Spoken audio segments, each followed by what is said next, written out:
بچے نے کویسچن کیا تھا کہ شادیوں میں بعض اوقات انجوائمنٹ مستی کے نام پر کرائے پر لڑکیوں کو لایا جاتا ہے اور وہ سب کے سامنے ڈانس کرتی ہیں، کیا حکم شرع ہوگا؟ دیکھیں یقینی سی بات ہے کہ عورت کو تو جسم پہ نگاہ ڈالنا ہی حرام ہوتا ہے۔ یغضوا من ابصارہم، حکم موجود ہے کہ اپنی نگاہوں کو کچھ جھکا کر رکھو، اجنبی عورت کو اس طرح نہیں دیکھ سکتے ہیں۔ اور پھر وہ بے پردہ دوپٹہ تو ہوگا ہی نہیں سر کے اوپر، اور پھر ڈانس اور مستیاں، اور اس کے اندر پھر کیا کیا حرکتیں ہوتی ہیں وہ سبھی جانتے ہیں۔ تو اس کے حرام اور گناہ کبیرہ ہونے میں تو کوئی شبہ نہیں ہے۔ اور جتنے مجھے دیکھ رہے ہیں میں گزارش کرتا ہوں، دو مقامات ایسے ہیں جس پر عمومی طور پہ ہم اللہ تعالیٰ کی گرفت کو بھول جاتے ہیں، ایک خوشی کے موقع پر اور ایک شدید صدمے کے موقع پر۔ خوشی کے موقع پر تو آپ واضح ہے، جیسے لڑکیاں آ گئی ہیں اور رسومات غلط قسم کی ہو رہی ہیں، مکس گیدرنگ ہو رہی ہے، مذاق مستیاں ہو رئی ہیں، پٹاخے پھوڑ رہے ہیں اتنا کہ دھماکے بڑے بم قسم کے، اور لوگ بیچارے پریشان۔ ابھی مجھے کسی نے بتایا کہ وہ دولہا دلہن آئے تو گاڑی کے اندر، تو لڑکی والوں نے پھر وہ گھر چونکہ لے کر گئے تو وہ لڑکے والوں نے بم پھوڑے، وہ کوئی بم پتہ نہیں کیسے اندر داخل ہوا اور دولہا دلہن وہیں جل کر ہلاک ہو گئے۔ تو بہرحال اس قسم کی جو رسومات ہیں یہ شادی کے موقع پر ہوتی ہیں۔ پھر غمی کے بعد وقت صدمے کے اندر ہم نے دیکھا ہے عورتیں بال کھول کر آ کے یوں مار رہی ہیں، رو رہی ہیں، پیٹ رہی ہیں، اور مرد سارے دیکھ رہے ہیں اور کوئی پرواہ نہیں ہے کہ یہ ہمیں غیر مرد دیکھ رہے ہیں، اس وقت ہمیں پردہ کرنا چاہیے۔ وہ سمجھتے ہیں، ہمارے یہاں یہ سوچے ہیں کہ زیادہ خوشی کے موقع پر تھوڑا بہت چلتا ہے، اور اگر بہت زیادہ غم ہے تو ہم اتنے بیچارے ہو چکے ہیں، اتنے بے بس، اتنے قابل رحم ہیں کہ تھوڑی دیر کے لیے صحیح قلم شریعت ہمارے سے ہٹ جانا چاہیے۔ بالکل غلط ہے۔ دونوں مقامات پر یاد رکھیں کہ ہمیں شریعت کو ملحوظ رکھنا چاہیے۔ خوشی کے موقع پر خاص طور پہ میں گزارش کروں گا کہ جب آپ لوگوں کو تکلیف دیتے ہیں، ان کی بد دعائیں لیتے ہیں، جب آپ شیطان کو خوش کرنے کی کوشش کرتے ہیں، رحمان کو بھول جاتے ہیں، جب نفس کی خواہشات آپ کے پیش نظر ہوتی ہیں، تعلیمات مصطفیٰ کو نظر انداز کر دیتے ہیں، تو پھر میں آپ سے پوچھتا ہوں،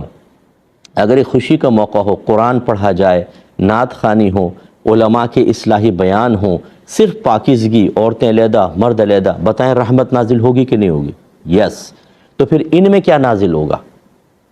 رحمت کا مخالف، اور اس کو لعنت کہتے ہیں۔ اللہ کی لعنتیں نازل ہوتی ہیں، بے برکتی نازل ہوتی ہے۔ پھر یہ جو بڑے معصومانہ انداز سے کہتے ہیں مفتی صاحب 6 مہینے ہوئے شادی کو، پتہ نہیں کسی نے جادو کروا دیا، گھر میں لڑائی جھگڑا فتنہ فساد، نہ میری بیوی میری ماں کو قبول کر رہی ہے، نہ بہنوں کو، نہ وہ کر رہی ہیں، سر پھٹول ہو رہی ہے، شوہر کے منہ پہ تماشے مارے جا رہے ہیں۔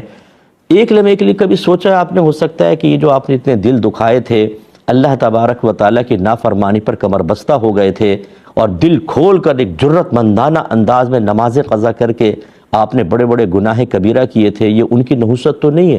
یہ ان کا اثر تو نہیں ہے؟ یہ ماننے کے لیے مسلمان تیار نہیں۔ وہ کہتا نہیں جادو ہے، یہ تو سب چلتا ہے شادی بیاہ کے اندر۔ نہیں چلتا، بالکل نہیں چلتا۔ اس لیے اچھی طرح یاد رکھیں، اپنی شادیوں کو بابرکت بنائیں۔ جب آپ کوئی شادی کرنے لگیں اس میں آپ ایک اچھے کسی عالم دین کا اصلاحی بیان رکھیں، نعت خوانی کریں اس کے اندر، اور نعت خوان اچھے بلائیں، باعمل ہوں، باشرع ہوں، ان کو بلائیے اور ایک پاکیزہ محفل کریں، اور پھر آپ کھانا وغیرہ کھلائیں۔ اللہ کی رضا کی خاطر بڑی برکت ہوگی۔ لیکن جو یہ حرکتیں ہوتی ہیں پھر اس سے بے برکتی پیدا ہوتی ہے اور نقصان ہوتا ہے۔ اللہ تعالیٰ ہمیں محفوظ رکھے۔ ایک بھائی نے کویسچن کیا کہ بعض اوقات کتے جو ہوتے ہیں یا رات میں رو رہے ہوتے ہیں، تو کیا اس کا رونا برا ہوتا ہے؟ یہ ہمارے بڑے بوڑھے کہتے ہیں کہ سنا ہے کہ جب کتا روتا ہے تو کسی کی موت ہونے والی ہوتی ہے کیونکہ وہ موت کے فرشتوں کو دیکھ کر روتا ہے۔ تو کیا یہ بات صحیح ہے؟ دیکھیں ایسی کوئی روایت تو میری ذہن میں نہیں ہے کہ کتا موت کے فرشتوں کو دیکھ کے روتا ہے، اور نہ ایسی کوئی روایت ہے یا ایسا کوئی قاعدہ قانون نگاہ سے گزرا کہ جب کتا روئے گا تو کسی کی موت ضرور ہوگی۔ یہ بعض اوقات ہماری اپنے وساوس ہوتے ہیں، یا کوئی ایک آدھ شوشہ چھوڑ دیتا ہے، اور ہمارے اکثر مسلمان بھائی قرآن سنا لیں، حدیث سنا لیں، بالکل قرآن کی نص قطعی بیان کر لیں، حدیث میں واضح مضمون بیان کر لیں، ہمارے قلب پہ اتنا اثر نہیں ہوتا، بلکہ ہم بڑی آسانی سے ہنستے ہوئے قرآن اور حدیث کی تعلیمات کو رد کر دیتے ہیں۔ لیکن جب اس قسم کے وساوس والی بات ہوتی ہے، یار رات کو اگر چمگادڑ دم یوں اڑ کے الٹے ہاتھ سے سیدھے ہاتھ کی طرف جائے نا، تو سمجھ لو رات کو چوری ہوگی۔ بس یہ چٹکلا چھوڑ دیجیے آپ، پھر دیکھیں اگر کبھی کسی کی چمگادڑ گزر گئی تو اس رات وہ جاگ کے گزار دے گا کہ چور آئیں گے۔ یہ باتیں بڑی دل پہ اثر کرتی ہیں۔ تو خلاصہ کلام یہ ہے کہ بہرحال ایسی کوئی بات نہیں ہے، وہ کسی بیماری میں، طبیعت کی خرابی میں رو رہا ہوتا ہے تو وسوسوں کا شکار ہونے کی بالکل حاجت نہیں۔ ایک بھائی نے پوچھا تھا کہ شادی کے بعد کون سے رشتے جو پہلے نامحرم تھے محرم ہو جاتے ہیں، اور کون سے ایسے تھے جو پہلے محرم تھے اب نامحرم ہو جاتے ہیں؟ تو بھائی محرم تو کبھی نامحرم نہیں ہوتے، ایسا تو کوئی ضابطہ قاعدہ میرے ذہن میں نہیں ہے۔ ہاں یہ ضرور ہے کہ شادی کے بعد بعض نامحرم محرم ہو جاتے ہیں۔ جیسے ایک عورت ہے، وہ ایک شخص کے لیے اجنبیہ ہے تو وہ نامحرم ہے، لیکن اگر یہ اس کی بیٹی سے شادی کر لے تو یہ بن جائے گی ساس، اور جب ساس بن جائے گی تو ساس اور داماد آپس میں محرم ہوتے ہیں، بالکل وہ ماں کی طرح ہوتی ہے اب اس سے، اور یہ حرمت ابدیہ ہے، دائمی حرمت ہے۔ یعنی کیا مطلب، اگر اس کی بیٹی کو فرض کر لیں طلاق دے دیں تب بھی ساس سے نکاح نہیں کر سکتے۔ اسی طریقے سے جو بہو ہے اس کے لیے سسر محرم ہو جاتا ہے۔ پہلے وہ اجنبی مرد تھا، چاہتی تو سسر سے شادی کر لیتی، چاہے بیٹے سے شادی کرتی، یعنی اس وقت تو سسر نہیں ہے نا، لیکن جب بیٹے سے شادی ہو گئی تو وہ سسر بن گئے اور اب سسر ان کے لیے محرم ہے۔ اسی لیے داماد اپنی ساس کے ساتھ سفر کر سکتا ہے اور بہو اپنے سسر کے ساتھ سفر کر سکتی ہے جو 92 کلومیٹرز دور جاتے ہیں، بشرطے کہ امن ہو، ٹھیک ہے نا، باطن میں کوئی خرابی پیدا نہیں ہوگی، کوئی فتنے کا اندیشہ نہ ہو تو بالکل جائز ہے، کیونکہ ایک دوسرے کے لیے محرم ہو جاتے ہیں۔ باقی یہ کہ جو مطلب رشتے ہیں وہ اکثر نامحرم ہی رہتے ہیں۔ یہ رشتے خاص طور پر جیسے اب سالی ہے، مثال کے طور پر جب شوہر ایک شخص لڑکا کسی لڑکی سے نکاح کرتا ہے تو اس کی بہن سے یہ نکاح نہیں کر سکتا، عارضی طور پہ حرمت پیدا ہو جاتی ہے۔ وہ پہلے بھی نامحرم تھی، مزید حرمت پیدا ہو گئی، کیونکہ ایک ہی وقت میں دو بہنوں کو نکاح میں جمع کرنا منع ہوتا ہے، لیکن یہ حرمت ابدیہ نہیں ہوتی، یہ عارضی حرمت ہوتی ہے۔ یعنی جب تک یہ عورت آپ کے نکاح میں، اس کی بہن حرام ہے، اگر طلاق دے دی یا بہن کا انتقال ہو گیا، یعنی بیوی کا انتقال ہو گیا، تو اس کی بہن پھر نامحرم ہے، اس سے نکاح ہو سکتا ہے۔ یہ اس بات کی علامت ہے کہ یہاں حرمت ابدی نہیں ہے، ہمیشہ کے لیے نہیں ہے۔ کسی نے پوچھا تھا کہ کیا خطائے اجتہادی میں گناہ نہیں بلکہ ثواب ہوتا ہے؟ دیکھیں، اجتہاد کا مطلب ہوتا ہے کوشش کرنا، اور مراد جب یہ ہم فنی اصطلاح کے اندر کہتے ہیں، شرعی لحاظ سے کہتے ہیں، تو اس کا مطلب ہوتا ہے کہ شرعی دلائل کی روشنی میں کسی نئے مسئلے کو نکالنے کے لیے غور و تفکر کرنا، پھر کسی نتیجے تک پہنچنا، اس کو کہتے ہیں جی اجتہاد کیا، اور یہ مجتہد کرتا ہے۔ اور حدیث کے مطابق حاکم اگر اجتہاد سے کوئی مسئلہ بیان کرے، اور حاکم سے مراد وہی تھے جو پہلے زمانے میں صاحب علم لوگ تھے جن میں اجتہاد کی صلاحیت تھی، انہی کے بارے میں سرکار کا ایک کلام ہے کہ اگر وہ اجتہاد کرے اور درست مسئلہ بیان کرے تو اس کو دوہرا اجر ملے گا، اور اگر غلط مسئلہ بیان کرے تب بھی اس کے لیے ایک ثواب ہے۔ مراد یہ ہے کہ اس نے اجتہاد کیا، اور یہ عظیم بات ہے کہ ہم انسان ہیں، جب ایک مسئلے کا حل براہ راست قرآن یا حدیث میں نہیں ہے، بلکہ ہم کسی پہلے بیان کردہ مسئلے پر اس میں موجود کسی علت کی بنا پر، سبب کی بنا پر قیاس کر کے کوئی دوسرا حکم ثابت کر رہے ہیں تو اس میں غلطی کے امکانات ہوتے ہیں۔ اب چونکہ کوئی ایسا پیمانہ تو ہے نہیں کہ ہم غلطی کر رہے ہیں کہ نہیں کر رہے ہیں، کہ مجتہد اپنی پوری ایمانداری کے ساتھ کوشش کرتا ہے، اس لیے درست مسئلہ نکال لیا تو اس کے لیے دوہرا اجر ہے، اور خطا بھی ہو گئی پھر بھی اس کو کوشش کا ثواب ملے گا۔ اسی وجہ سے امام اعظم، امام شافعی، امام مالک، امام احمد بن حنبل رضی اللہ تعالی عنہم، یہ چار مجتہدین فی الشرع ہیں کہ جنہوں نے قرآن اور حدیث سے مسائل نکالنے کے لیے اصول بنائے اور پھر ہزارہا مسائل نکالے۔ اور یقیناً ایک مسئلے میں امام اعظم اپنا کوئی موقف رکھتے ہیں، امام شافعی کا الگ ہوتا ہے، بعض اوقات امام مالک کا الگ اور امام احمد بن حنبل کا علیحدہ۔ تو یقینی سی بات ہے کہ چاروں ایک ہی وقت میں درست نہیں ہو سکتے، ضرور کسی نہ کسی سے خطا اجتہادی تو ہو رہی ہے، لیکن چونکہ یہ خطا اجتہادی معاف ہے اور اس کو بھی اس حقیقت تک پہنچنے کا پیمانہ نہیں ہے، اس لیے چاروں امام حق پر ہیں اور چاروں ثواب کے مستحق بھی ہوں گے۔ لیکن یہ اجتہاد وہی کرے گا کہ جیسے میں نے عرض کیا کہ جو وصف اجتہاد سے متصف ہوگا، ہر شخص کو اجتہاد کرنے کا اختیار حاصل نہیں ہے۔ جس نے دین کی بیسکس بھی نہ پڑھی اور وہ کہے میرا ذہن یہ کہتا ہے کہ یوں ہونا چاہیے، یہ اجتہاد صحیحہ نہیں ہے، اجتہاد صحیح نہیں ہے بلکہ اجتہاد فاسد ہوتا ہے عمومی طور پر۔ اور عام شخص کو یہ حکم نہیں ہے کہ آپ کسی بھی مسئلے پہ غور و تفکر کر کے ایک نیا مسئلہ نکال لیں۔ بلکہ عام آدمی کے لیے حکم قرآن کا بار بار آپ کو بیان ہوا کہ فَاسْأَلُوا أَهْلَ الذِّكْرِ إِن كُنتُمْ لَا تَعْلَمُونَ، اگر تم نہیں جانتے تو اہل علم سے سوال کرو۔ تو عوام کو یہی کرنا چاہیے۔ کہتے ہیں کہ کسی نے یہ کہا کہ لڑکی کو غیر مرد سے سخت لہجے میں ہی بات کرنی چاہیے، چاہے وہ خالہ کا بیٹا ہی کیوں نہ ہو، تاکہ دل میں کوئی خراب خیال نہ آئے۔ ایسا قرآن میں ہے، کیا یہ بات صحیح ہے؟ یہ قرآن میں یہ تو ہے، یہ امہات المومنین سے اللہ تبارک و تعالی خطاب فرماتا ہے، اور اس میں ارشاد فرمایا کہ جب آپ کسی سے گفتگو کریں یعنی پردے میں رہ کر، تو پھر نرم لہجے میں نہ کریں، ایسا نہ ہو کہ کسی کے دل میں کوئی غلط قسم کا خیال آئے۔ جیسے کوئی منافق ہو، فرض کر لیں کوئی بات پوچھنے کے لیے آیا اور نرم لہجے میں گفتگو کی، اس کے دل میں خیال آئے، کیونکہ صحابہ کرام علیہم الرضوان تو اللہ تعالیٰ کی عطا سے محفوظ تھے، اور وہ امہات المومنین کو اللہ کے حکم کے مطابق اپنی ماں تصور کرتے تھے، تو کیا بیٹے کے دل میں کیا خیال آئے گا؟ لیکن ایسے بدباطن بھی اس زمانے تک موجود تھے، تو اس پہ اللہ تعالیٰ نے منع فرمایا۔ لیکن یہ یاد رکھیں کہ یہ ہر جگہ حکم نہیں ہوتا ہے، یہ ان کو ضرور فرمایا گیا، ہر جگہ نہیں ہوتا ہے۔ ہاں عورت کو، اب یہ میں جو اس پہ سمجھانا چاہ رہا ہوں وہ یہ کہ جہاں عورت یہ سمجھے کہ اگر میں نرم لہجے میں گفتگو کروں گی تو اس کے دل میں برا خیال آئے گا، اور یہ اس کو اپنے لیے ایک پازیٹیو اشارہ سمجھنے لگے گا اور معاملات کو آگے بڑھانے کی کوشش کرے گا، وہاں بچے کو ریزرو رہنا چاہیے۔ جیسے بعض ہماری بہنیں آفیسز میں کام کرتی ہیں، اور ایسے میں بار بار گزارش کرتا ہوں کہ ہر بچی کو یہ سمجھنا کہ یہ آفس میں جاتی ہے تو خراب ذہن کی ہوگی، خامخواہ گھر سے نکل رہی، ایسا نہیں ہے۔ میرے پاس آئیں، مجھ سے بات کریں، میں آپ کو دکھاتا ہوں، کیونکہ میں انٹرنیشنل لیول پہ کام کرنے والا عوامی آدمی ہوں۔ اتنی مجبور بچیاں کچھ حد نہیں، لیکن اگر یہ آفس میں جائیں اور وہاں پہ پھر مردوں سے ہنسی مذاق کریں، نرم لہجے میں گفتگو کریں، یہ ہے خطرات۔ اسی طرح اپنے خاندان کے اندر کزن سے ایسی باتیں کرنا کہ خامخواہ اس کا دل مائل ہو، یہ ٹھیک نہیں ہوتا۔ قصائی سے اور سبزی والے سے، کپڑے والے سے، میک اپ والے سے ہنس کے اور نرم لہجے میں گفتگو کرنا، بچیوں بہنوں کو پتہ نہیں چلتا، یہ بیچاری سادہ دل ہوتی ہیں غالباً، یا بعض نہیں بھی ہوتی ہوں گی شاید، لیکن وہ بہن بہن کہہ کے بات کر رہا ہوتا ہے، لیکن اس کے دل کے اندر بھی گڑبڑ پیدا ہو رہی ہوتی ہے۔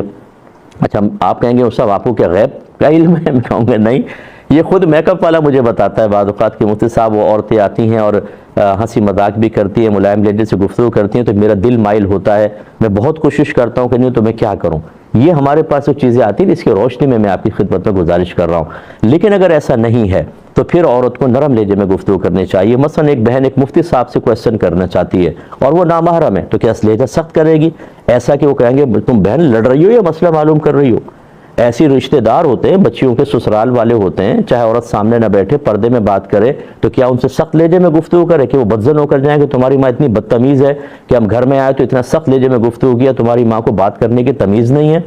یا بچی اگر اسکول کالج یونیورسٹی میں برقعے کے ساتھ، نقاب کے ساتھ بامر مجبوری وہ تعلیم حاصل کر رہی ہے اور میل ٹیچر ہے، تو کیا اس سے سخت لہجے میں گفتگو کرے کہ استاد یہ کہے کہ تمہارے گھر میں تربیت نہیں ہے، تم کیسے مجھ سے گفتگو کر رہی ہو سخت لہجے میں؟ اس لیے اس کا مطلب یہ۔ اسی طرح ڈاکٹر کے پاس چلے گئے، ایسی بات کی ڈاکٹر نے کہا کہ بھائی یہ تو لگتا ہے حملے کر دے گی میرے اوپر،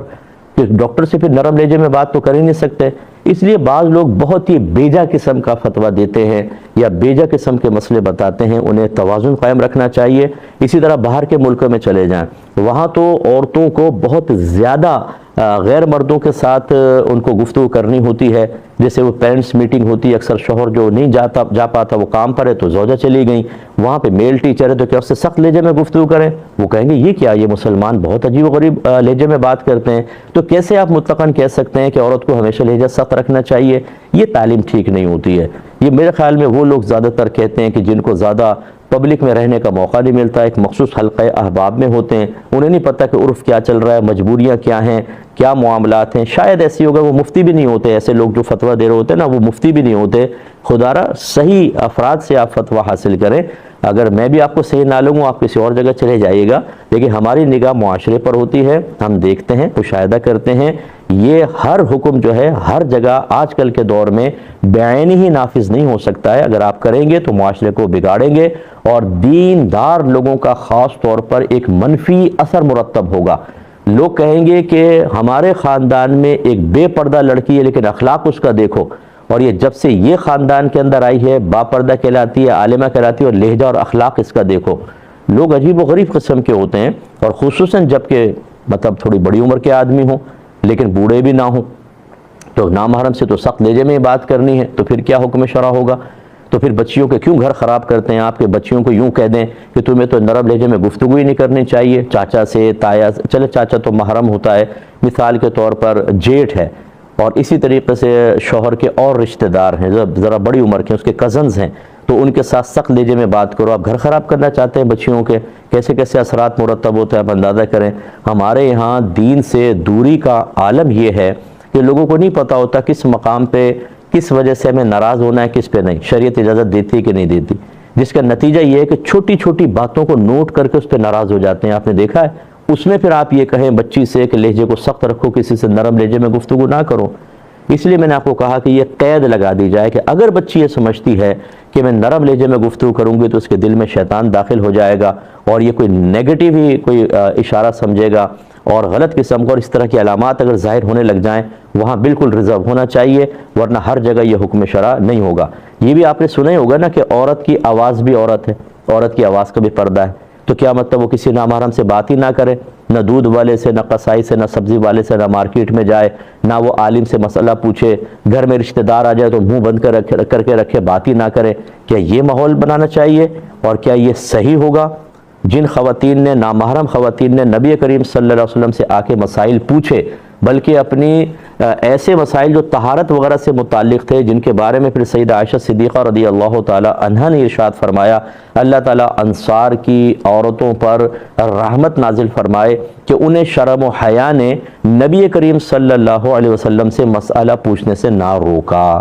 اس کا مطلب ہے وہ اپنے جو ذاتی مسائل تھے، پرائیویٹ مسائل تھے، وہ دائرۂ ادب میں رہ کے نبی کریم صلی اللہ علیہ وسلم سے معلوم کیا کرتے تھیں۔ تو عورت کی آواز کا تو پردہ تھا، اور نبی کریم صلی اللہ علیہ وسلم بھی شرعی احکام کے مکلف ہیں، اگرچہ آپ کی خصوصیات بھی ہیں، تو کیا حکم شرع ہوگا بتائیے؟ میں نے اس لیے اس تفصیل سے اتنا یہ بات عرض کی کہ ہمارے بعض لوگ اپنا تقوی ظاہر کرنے کے لیے شاید، اور پھر جب وہ تقوی ظاہر کرتے ہیں تو آپ کے ذہن میں آتا ہے کہ جی فلاں تو اس میں تقوی نہیں ہے، اس میں دیکھیں یہ ہے مسئلہ۔ اس امت کو سخت مسئلے بتانے کی حاجت نہیں ہے، میرے پاس ٹائم نہیں ہے، ورنہ میں آپ کو فتاوی رضویہ سے اعلیٰ حضرت کی تعلیم بیان کرتا کہ انہوں نے کتنے اس پہ شدت اور سختی کے ساتھ رد فرمایا کہ یہ دور تقوی کا نہیں ہے، یہ فتوے کا دور ہے۔ اگر کوئی تقوی پہ چلنا چاہتا ہے اس کو اپنی ذات تک محدود رکھے اور اس کو معیار بنا کے کسی کے لیے عزت کے زوال کی کوشش نہ کرے، سختی کے ساتھ منع فرمایا۔ تقوی اپنے پاس رکھیں، اس پہ فتویٰ نہیں دیا جاتا، فتوے کا دور ہے، لوگوں کو آسانی دیں، یہی مزاج شرع ہے، کیونکہ قرآن حدیث اتنا زیادہ لوگوں کو رعایت دینے کے بارے میں حکم دیتے ہیں، کچھ حد نہیں۔ بخاری کی روایت ہے، میری والدہ سیدہ عائشہ صدیقہ رضی اللہ تعالیٰ عنہا ارشاد فرماتی ہیں کہ جب بھی نبی کریم صلی اللہ علیہ وسلم کو اللہ تعالیٰ کی طرف سے دو چیزوں میں اختیار دے دیا گیا کہ یہ بیان کر دیں، یہ بیان کر دیں، تو نبی کریم نے ہمیشہ اپنے صحابہ کے لیے آسان چیز کو اختیار کیا۔ ہم بھی اسی کو اختیار کرتے ہیں اور بیلنس قائم کرنے کی کوشش کرتے ہیں۔ یہ میں نے پہلے کہہ دیا، یہ نہیں کہ عورت اس طرح ہر ایک سے نرم لہجے میں گفتگو کرے کہ ہر ایک سمجھے کہ یہ دل پھینک قسم کی ہے یا اپنی طرف مائل کرنے والی ہے، اس کے کریکٹر، اس کے کردار کے اوپر ہی ان کو شبہ ہونے لگ جائے، یہ بھی نہیں ہونا چاہیے۔ ریزرو رہیں، لیکن بعض جگہ لہجے کو سخت نہ کریں، نرمی سے ہی گفتگو ہوتی ہے، یہ بیلنس قائم کرنا انتہائی ضروری ہے۔ امید ہے کہ آپ بات سمجھے ہوں گے۔ ایک ہمارے بھائی نے اور یہ کویسچن کیا تھا کہ کسی بزرگ نے کہا کہ بسم اللہ کھانے کے صرف شروع میں ہی نہیں بلکہ ہر لقمے پہ پڑھنی چاہیے، کیونکہ ہر لقمہ ایک الگ مستقل کھانا ہوتا ہے، کیا حکم شرع ہوگا؟ دیکھیں لاجک تو سمجھ میں آتی ہے اور شریعت بعض مخصوص صورتوں میں اس کا لحاظ بھی کرتی ہے، لیکن میرے آقا صلی اللہ علیہ وسلم نے صرف کھانے کی ابتدا میں بسم اللہ پڑھنے کی ترغیب دی ہے، اور جب سنت سے ایک چیز ثابت ہو جائے، میرے آقا کے عمل سے بھی ثابت ہو جائے، قولی دلیل سے بھی ثابت ہو جائے، تو پھر اپنی عقل کے گھوڑے ہم نہیں دوڑائیں گے۔ ہاں یہ ضرور ہے، رحمت کونین صلی اللہ علیہ وسلم نے فرمایا کہ جو شروع میں بسم اللہ پڑھنا بھول گیا تو جب یاد آئے وہ بسم اللہ پڑھ دے، بسم اللہ اولہ و آخرہ ایک ہے۔ اس پہ بزرگان دین نے فرمایا کہ ہر لقمہ مستقل ایک کھانا ہے، پہلے نہیں پڑھا تو اب پڑھ لیں، اب سے وہ برکت سٹارٹ ہو جائے گی۔ تو یہ مخصوص صورت میں، ورنہ پہلے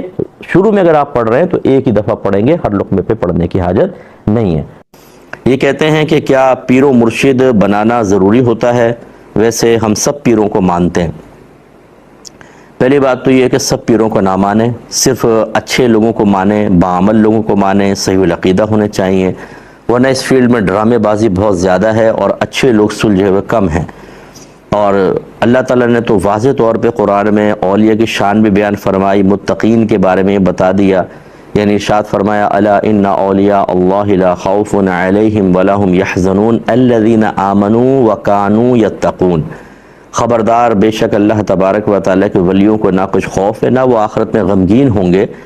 اور فرمایا وہ لوگ ہیں جو صاحب ایمان ہیں اور صاحب تقوی ہیں، یعنی متقی پرہیزگار اللہ کا ولی ہو سکتا ہے اور متقی وہی ہوگا جو صاحب علم ہوگا۔ یاد رکھیں علم کے بغیر تو تقوی آ ہی نہیں سکتا، کیونکہ تقوی کا مطلب ایک ایسا وصف ہمیں حاصل ہو جاتا ہے جو ہمیں ہر قسم کے صغیرہ کبیرہ ظاہری باطنی گناہ سے روک لیتا ہے، اور وہ علم کے ساتھ ملے گا تو ہوگا، ورنہ اگر کوئی علم کے بغیر تقوی اختیار کرے تو بعض اوقات تو وہ گناہ نیکی سمجھ کے کرے گا اور نیکیوں کو گناہ سمجھ کے چھوڑ رہا ہوگا۔ اور آمنو سے اشارہ کر دیا کہ عقیدہ اس کا بالکل درست ہونا چاہیے، وہ بالکل پکا صاحب ایمان ہونا چاہیے، اور یہ اکثر ان میں جو ڈبے اور جعلی قسم کے پیر حضرات ہوتے ہیں جو مزارات پہ آپ ڈیرے ڈالے دیکھے ہوتے ہیں، ہم تو کہتے ہیں یہ ملنگے تنگ نہ کرو اس کو، یہی ان کا اسٹرانگ پوائنٹ ہے کہ وہ آپ کو خوف زدہ کر دیتے ہیں کہ شاید یہ مزار پہ چھکے بیٹھا ہوا ہے، آپ نے تنگ کیا تو تباہ ہو جائیں گے، تو لہٰذا کھاتے پیتے آرام سے مشٹنڈے پڑے ہوئے ہیں اور ان کا کوئی ولایت سے تعلق نہیں ہوتا۔ اور دوسرا اللہ نے فرمایا کہ ان اکرمکم عند اللہ اتقاکم، بے شک تم میں سے اللہ کی بارگاہ میں سب سے زیادہ بزرگی والا وہ ہے کہ جو تم میں زیادہ صاحب تقوی ہے۔ تو اس لیے تقوی، اب لوگوں کو تقوی کا پتہ ہی نہیں، ظاہری حلیہ دیکھ کر کسی کا جبہ دیکھا، زلفیں لٹکی ہوئی ہیں، انگوٹھیاں چڑھائی ہوئی ہیں، وہ گھنٹے باندھے ہوئے ہیں اور ڈنڈے ہاتھ میں اور ٹون ٹون ٹون ٹون کرتے ہوئے صاحب آ رہے ہیں، ہم کہتے ہیں کوئی پہنچی ہوئی شخصیت ہے۔ یہ ہمارا معیار بن چکا ہے، نہ اللہ کا معیار نہ رسول کا معیار، اور ہم ان چیزوں کو بنیاد بنا کر ایسے لوگوں کو پال رہے ہوتے ہیں۔ تو یہ پیر و مرشد ایسے نہیں ہوتے۔ دوسری بات یہ ہے کہ پیر و مرشد کا ہونا یہ کوئی فرض یا واجب نہیں ہوتا۔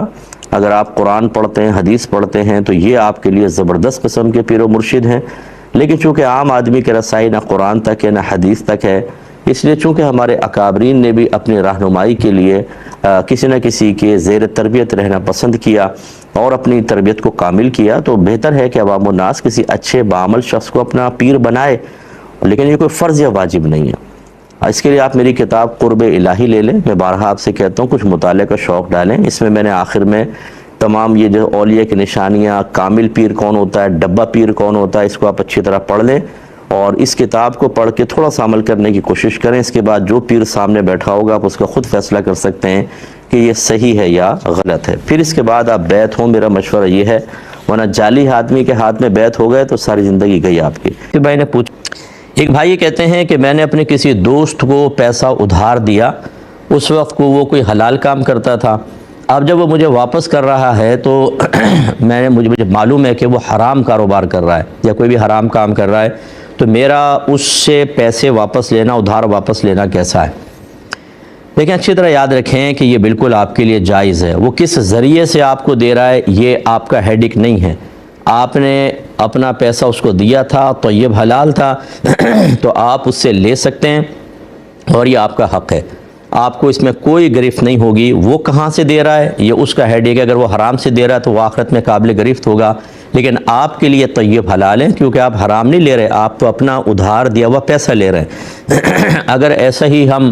قاعدہ قانون بنا لیں تو پھر ہر فیکٹری کے اندر، ہر آفس میں کام کرنے والا بعض اوقات یہ دیکھتا ہے کہ اس کا باس یا وہ کمپنی آنر یا کوئی بھی جو کمپنی ہے وہ حرام طریقے سے پیسہ کما رہی ہوتی ہے، تو کیا وہ سیلری نہیں لے گا؟ تو اپنا حق وصول کرنے میں یہ نہیں دیکھا جاتا کہ سامنے والا کہاں سے دے رہا ہے، یہ دیکھا جاتا ہے کہ میرا حق ہے، اگر واقعی آپ نے ادھار دیا تو بالکل لے سکتے ہیں۔ یہ بھائی نے فرمایا کہ ہمارے یہاں پر یہ پڑوسی ملک سے ایک کویسچن تھا کہ شادی میں کنگنا ڈورا کی ایک رسم ہوتی ہے، اس میں یہ ہوتا ہے کہ میاں بیوی کو آمنے سامنے بٹھا دیتے ہیں، ایک برتن ہوتا ہے جس میں رنگین پانی کر دیتے ہیں کہ کچھ نظر نہیں آ رہا ہو تو اس میں ایک انگوٹھی ڈال دیتے ہیں اور یہ دونوں ہاتھ ڈال کر انگوٹھی کو ڈھونڈتے ہیں، بس وہ نکالنا ہوتا ہے۔ اب واللہ علم اس کے بعد انجام کیا ہوتا ہے مجھے نہیں بتایا اس نے، تو یہ رسم کرنا کیسا ہے؟ دیکھیں اگر تو یہ ایجاب و قبول کے بعد ہے کہ پھر کوئی ایسی رسم ہے تو پھر تو ٹھیک ہے، وہ میاں بیوی ہیں، ان کے ہاتھ بھی ٹچ ہو جائیں، آمنے سامنے بیٹھیں، ایک دوسرے کو دیکھیں، کوئی مسئلہ نہیں ہے۔ لیکن اگر یہ ایجاب و قبول سے پہلے کوئی رسم ہوتی ہے تو پھر یہ بالکل شرعاً حرام ہے، کیونکہ ایک دوسرے کو دیکھنا شادی سے پہلے بنا ہے۔ صرف یہاں یوں دیکھ سکتے ہیں کہ اگر نکاح کرنا ہو تو گھر والے تصویر دکھا دیتے ہیں، کبھی سامنے لڑکی کو دکھا دیا جاتا ہے تو اس پہ ایک نظر ڈالنا کہ تاکہ بعد میں محبت پیدا ہو، موافقت پیدا ہو، طبیعت کا میلان ہو جائے، تو یہ شرعاً جائز ہے۔ لیکن یہ نہیں ہے کہ منگنی ہو جاتی ہے، جیسے بعض لوگ گھومنا پھرنا شروع کر دیتے ہیں، باقاعدہ مطلب چیٹ ہو رہی ہے یا ویڈیو کال کر رہے ہیں، یہ سب منع ہوتا ہے، وہ اجنبی عورت ہے۔ اور اسی طریقے سے پھر اجنبیہ کو ٹچ کرنا یہ حرام ہے۔ شادی ہونی ہے تو الگ بات ہے، لیکن یہ غلط ہوتا ہے۔ تو اگر شادی سے پہلے ہے تو ناجائز، اور ایجاب و قبول کے بعد ہے تو بالکل جائز۔ پھر انہوں نے آخر میں کہا تھا کہ اگر یہی کام کوئی عالم دین کرے تو دیکھیں، بعض ایسے احکام ہوتے ہیں کہ جو عوام کے لیے الگ حیثیت رکھتے ہیں، علماء کے لیے ان کا حکم تھوڑا سا بدل جاتا ہے کہ علماء کے لیے رعایت کی صورت ہوتی ہے، عوام کے لیے نہیں۔ لیکن اس قسم کے مسائل میں شریعت دونوں کے لیے بالکل برابر ہے۔ کسی عالم دین کو بھی حق حاصل نہیں ہے کہ اجنبی عورت کے ہاتھ پکڑے یا وہ مطلب اس طریقے سے غلط قسم کی شادی میں رسومات کو ادا کر کے، بلکہ یہ زیادہ خطرناک ہوگا کہ اس کا یہ عمل دوسروں کے لیے جواز کی دلیل بنے گا، اور لوگ کہیں گے جی فلاں عالم صاحب نے بھی تو کیا تھا، اگر ہم کریں تو کیا برا ہے، اور اس طریقے سے برائیاں عام ہوتی ہیں اور ان کے لیے بہت بڑا گناہ جاریہ ہوگا، تو یہ عالم کے لیے بھی شرعی طور پر جائز نہیں۔ ایسے ایک بچے نے کہا کہ ان کے بابا جب کاروبار کرتے ہیں کوئی نقصان وغیرہ ہو جائے تو نصیب کو گالیاں دینا شروع کر دیتے ہیں، برا بھلا کہتے ہیں کہ اللہ نے پتہ نہیں میرا ایسے ہی لکھ دیا ہے، تو کیا حکم شرع ہوگا؟ دیکھیں سمجھ لیں، پہلے یہ بارہا ہم نے عرض کیا کہ نصیب، قسمت، تقدیر، یہ اصل میں اللہ تبارک و تعالیٰ کے وہ ازلی فیصلے ہیں جو اس نے ہمارے لیے کر دیے ہیں اور ان کو لوح محفوظ میں لکھوا دیا ہے۔ اس کا مطلب ہے کہ اگر ہم قسمت کو کوستے ہیں، نصیب کو برا کہتے ہیں، تو ہم اللہ تبارک و تعالیٰ کے ہمارے میں کیے گئے ایک فیصلے کو کوس رہے ہوتے ہیں، گویا کہ اللہ کے فیصلے کو برا کہہ رہے ہوتے ہیں، اور یہ بری بات ہوتی ہے۔ ایسا ہرگز نہیں کہنا چاہیے، اگرچہ یہ ذہن کے اندر یہ نہیں ہوتا کہ چونکہ اللہ نے فیصلہ کیا تو میں اللہ کے فیصلے کو برا کہہ رہا ہوں، کیونکہ یہ اکثر معرفت تو لوگوں کو حاصل نہیں ہوتی، لیکن معال اور نتیجہ چونکہ یہی ہے، اس لیے یہ کہا، علماء نے لکھا ہے کہ جو اپنے نصیب کو برا بھلا کہے اور ساتھ ساتھ اللہ تعالیٰ کی طرف بھی اعتراض کی نسبت کرے، اسے چاہیے احتیاطاً، میں نہیں کہتا ہوں کہ وہ کافر ہو گئے، مرتد ہو گئے، ایسا نہیں ہے، لیکن احتیاطاً انہیں تجدید ایمان اور تجدید نکاح کرنا چاہیے۔ اور میں گزارش کرتا ہوں کہ یوٹیوب پہ جائیں، اس میں لکھیں تقدیر کا بیان بائے مفتی اکمل۔ میں بچی سے کہتا ہوں اپنے والد صاحب کو کہیں ایک دفعہ اس کو سن لیں، یا آپ بٹھا کے نا بابا کو سنوا دیجیے گا، کافی حد تک اطمینان حاصل ہوگا انشاءاللہ، اور اس کے بعد سوچ فکر اچھی ہو جاتی ہے تو تجدید ایمان کروائیں۔ اور جب اس طرح کے مطلب کلمات کفر کو زبان سے نکل جائیں کہ جن میں صریح کو کفر نہیں ہوتا، یعنی آدمی مرتد نہیں ہوتا، تو پھر نکاح جدید کرنے کے سلسلے میں مہر کی ضرورت نہیں ہوتی، یعنی وہ جو آپ کی والدہ کو آپ کے والد نے اگر پہلے مہر نہیں دیا تو وہ دینا ہی ہوگا، اس سے کوئی فرق نہیں پڑے گا۔ اب جو نکاح کریں گے یہ اس میں جدید مہر کی حاجت نہیں ہو، پہلے والا مہر ہی کافی ہوگا۔